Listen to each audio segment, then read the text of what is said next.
So KwaZulu-Natal is still picking up the pieces after two devastating, violent, catastrophic events. Very shortly, my colleague Bongiwe will be coming to you live from KwaZulu-Natal, looking at the recovery. And it's really sobering to look back at the numbers and remind you just how much loss there was for just this one province. So let's take a look at the numbers relating to the unrest.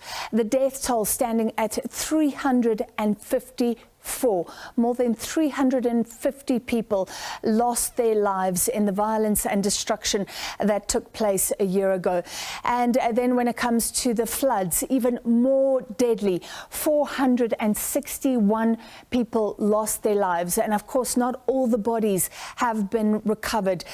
This is the loss of life, and never mind the economic impact seriously affecting many people's lives, businesses. We'll look at the infrastructural damage that could take years to overcome. Well, the economic impact of last year's July unrest and what Durban experienced and the province experienced, that has been described as shattering.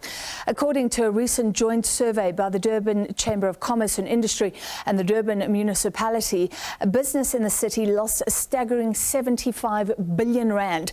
This includes the value of sales and stock lost, damage to property, and the loss of equipment and machinery. The survey found that 16,000 businesses were affected and 9,000 jobs were at stake. Shortly before a midnight deadline on the 7th of July, Zuma left his homestead in Nkandla in a convoy of cars to hand himself over to authorities. He was to serve his 15-month prison sentence handed to him by the Constitutional Court for contempt of court. The conviction followed Zuma's defiance of an instruction to appear before the Zondo Commission of Inquiry into State Capture to answer to allegations of high-level corruption during his time in office. Prison authorities later confirmed that Zuma was incarcerated at the Escort Correctional Centre in KwaZulu-Natal. 2 days after his incarceration, the Pietermaritzburg High Court dismissed Zuma's application to overturn his prison sentence, ruling that a lower court couldn't overturn a decision made by the Apex Court. Zuma's rescission applications to the Constitutional Court was still to be heard the following week. Meanwhile, numerous posts on social media encouraged protests, including attacks on highways and retail centres in support of Zuma. On the evening of the 9th of July, protesters blockaded the N3 highway and torched at least 20 trucks and looted shops in the Mooi River area. The truck that has been burned is one of my latest truck, which is worth about 2 million. And the trailer also burns, and also the stock. The compound which I was running was also damaged, so it's a big loss. Protesters later closed the N3 and N2 highways, which affected the transportation of goods from Durban and Richards Bay to the industrial hub of Johannesburg and Cape Town. The unrest spread within KwaZulu-Natal.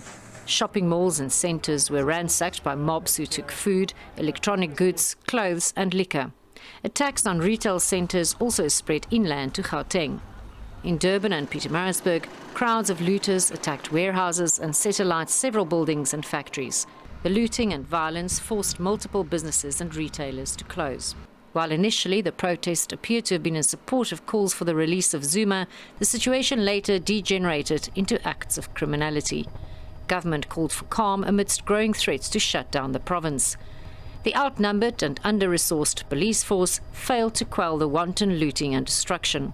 As a result, private security companies, armed civilians and vigilante groups took on law enforcement duties by protecting businesses and communities from rioting and looting. We've got our own neighborhood watch there as well. We've been sitting out whole day, whole night. As I'm standing here, just came from our night shift, straight here to come and get some food and stuff because we really need this. It's terrible what's happening out there. This stoked racial tensions between black and Indian South Africans in Phoenix, north of Durban. The area, with a majority of Indian residents, armed themselves to fight off looters, and several racially motivated attacks and killings reportedly took place. The majority of the more than 300 fatalities were attributed to stampedes during the looting sprees. Both the Durban and Richards Bay ports ceased operations. Damage to transport infrastructure caused fuel and food shortages, which led to queues outside petrol stations and grocery stores. It is a scramble for essentials. Here where we are, people are having to use cards only because they're not accepting cash. And people are going to be only taking 20 items per person. So when we heard yesterday that people shouldn't worry about food security and everything because there's enough, it doesn't make sense. Where is it going to come from? The harvesting and distribution of fresh produce were interrupted. The supply of medicine was disrupted and the COVID-19 vaccine rollout program was affected while the country was still battling the third wave of infections. Government grants and pension payouts were also affected. On the 12th of July, the South African National Defence Force was deployed to help restore calm. And on the same day, the Constitutional Court dismissed Zuma's application to rescind the ruling to imprison him. More than 2,000 people were arrested in the province. After about 10 days of unrest, government started to count the losses. More than 200 shopping centres suffered looting or damage, 100 of which were subjected to arson attacks. More than 160 liquor outlets and distributors were damaged.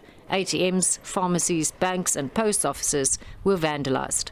40,000 businesses and 50,000 traders were affected. And 150,000 jobs were stated to be at risk. Renee Heine, SABC News, Durban.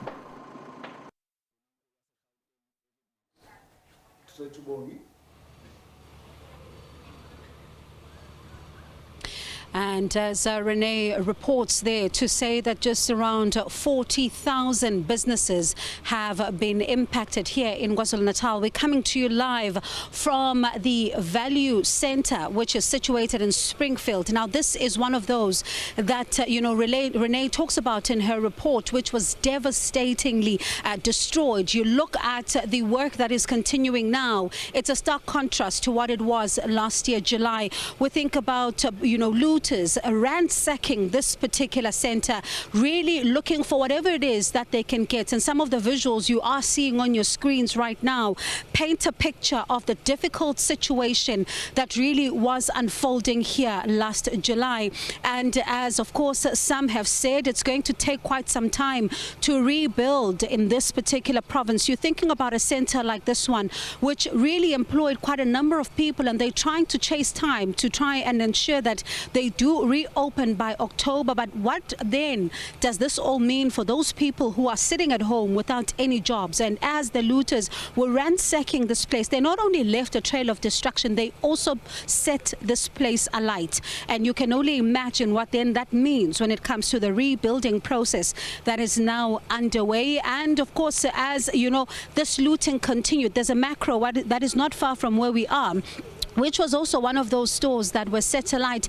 Quite a lot of, emotion as some of the business people were looking at their businesses going up in flames. A lot of disappointment, a lot of pain, and some of them even saying that they don't know if they will reinvest in a province like this one, but others resiliently saying that they're going to stay on. So we'll continue then this evening to have some of these conversations. And, one funny story that even emerged from this particular center here in Springfield. I don't know if you'd remember Pablo, that blue couch that became famous as the blue couch that was looted. Pablo was taken from this particular shopping center, and Pablo found his way to Quarry Road, where someone was not able to fit Pablo into their shack, and Pablo was since then recovered. So these are some of the stories that are really, behind what we saw unfolding in July. But there were some people on the ground during the unrest, but at the same time, even during the devastating floods that we then saw come in, happen in this province months later. And one such individual is Busiso Khumalo from the Umsinzi, the SA Native movement, who joins us now, who's been on the ground. Baba, siyabonga kakhulu for your time this afternoon. Let's start with your reflections. It's been a year since we saw Unrest la KwaZulu-Natal. At the same time, we then saw the devastating floods, a few months ago. Let's talk about your reflections on the day like this one. Good evening, listeners at home. Today we mark a year since this lento kushona kwabantu nge-unrest. So nathi sikubonile okuningi kwenzeka kushona nabantu abebengenze lutho. Ngiyacabanga ukuthi i-reason ukuthi kuzobe khona le SA Native Movement umsinsi ingoba sifuna ukubuyisa isithunzi nesidima sabantu abamnyama. Ngoba kuloko kushona kwabantu kunabantu abashona bengenzanga lutho bemsebenzini beyosebenzela izingane zabo. Ngokungangeneli kwaHulumeni then sasesithatha initiative yokuthi asihlanganeni ukuze abantu bamnyama isithunzi sabo naso sivikeleke.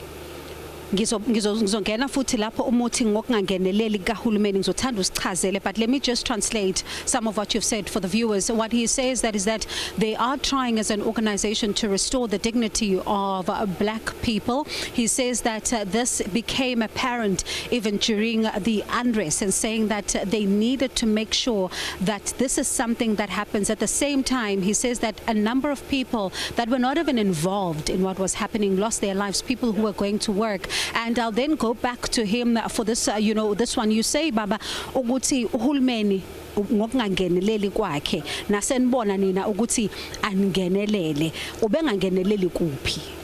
Ngiyacabanga ukuthi uma kunabantu abahambile nangeyithembisa ayizenzile kubona kunemndeni ekade inabantu ekade kuyibona bama breadwinner.